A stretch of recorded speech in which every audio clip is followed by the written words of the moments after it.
Hey there, I'm Dr. Lisa Ryan. My background is in psychiatry and personal development, and I invite you to join me on a journey of increasing personal empowerment.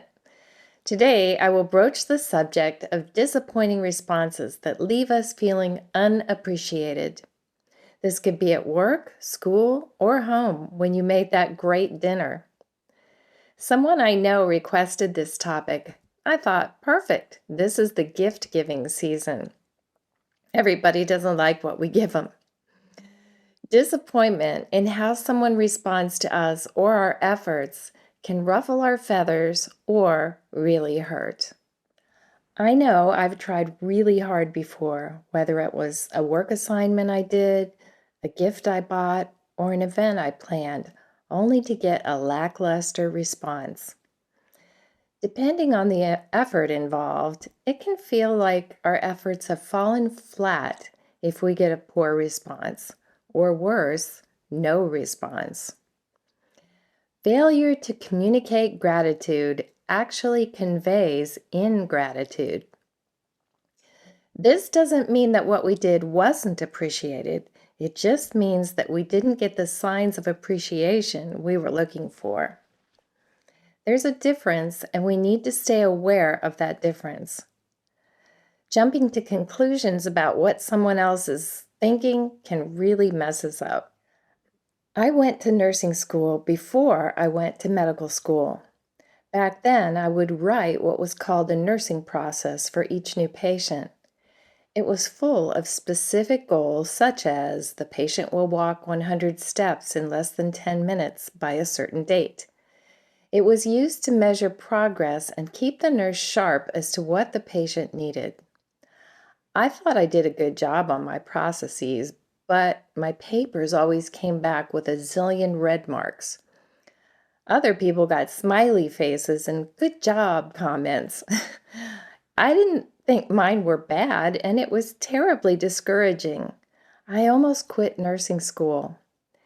At the end of the semester, we each saw our instructor individually for a personal evaluation. My teacher told me that I was one of the finest nursing students she had ever encountered. What? I was confused. I asked her why my papers had so many red marks and seemed to be inadequate. She said, "I just wanted to see what you could do." Oh, wow. I was not happy with her at all. If she had only given me some encouragement, I would have worked all the harder.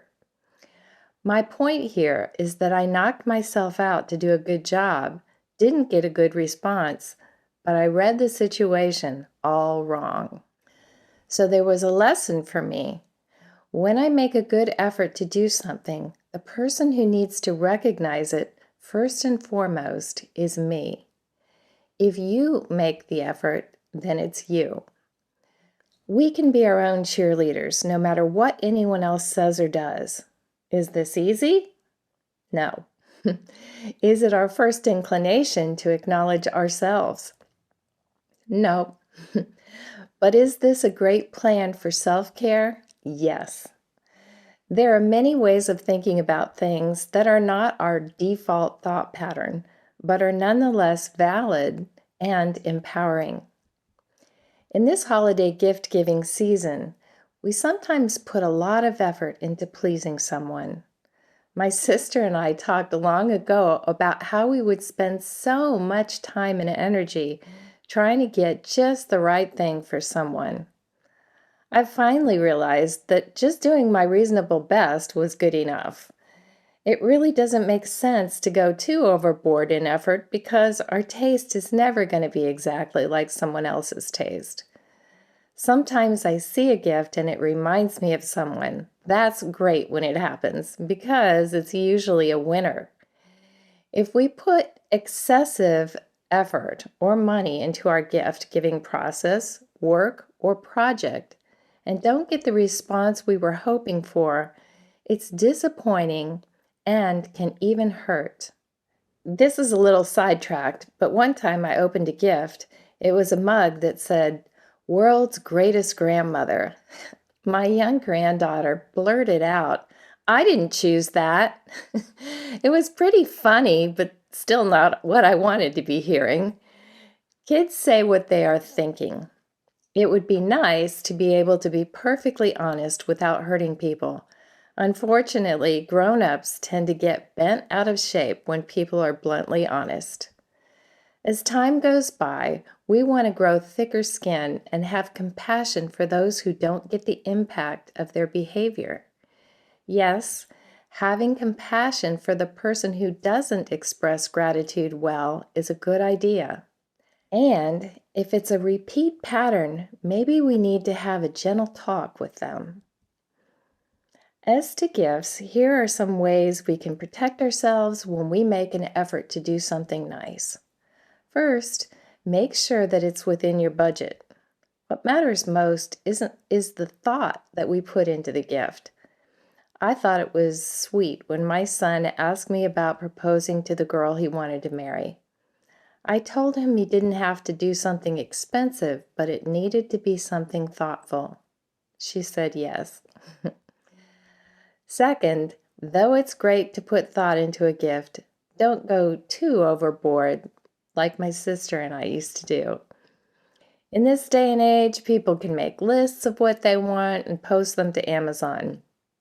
They can send the list to someone else and say, "Here's what I want." This is a way to give to someone else and make sure they like the gift, and it's super easy. Even so, I don't like it much. It takes all the thoughtfulness out of it and makes it simply a material thing. I would rather have a small gift that someone chose just for me than get stuff that was on my list. All that being said, your significant other may be clueless and need some help. When we feel disappointed or angry about a response, we need to ask ourselves what is really bothering us. Do we feel rejection? If so, this is our problem. We need to correct our own thinking and realize, like I shared above in the nursing school story, our interpretation of the response can be way off base. It's best to assume our gift or work was very appreciated. That way, we have peace. Another point is that once we give a gift, the other person can do what they want with it. I gave a gift to a lady once who told me that things came in and out of her home freely. She didn't want me to come over at some point and wonder where my gift had gone. She had an absolute right to give her things away. She still got that I was giving to her. That is supposed to be the real point. We don't give to get a response. We give because we want to bless someone. It's true that unexpressed gratitude can convey ingratitude, but we don't have the ability to know what someone else is thinking. Poor manners doesn't equal ingratitude. We just have to talk to ourselves and use our experience to help us decide to be careful about conveying our appreciation.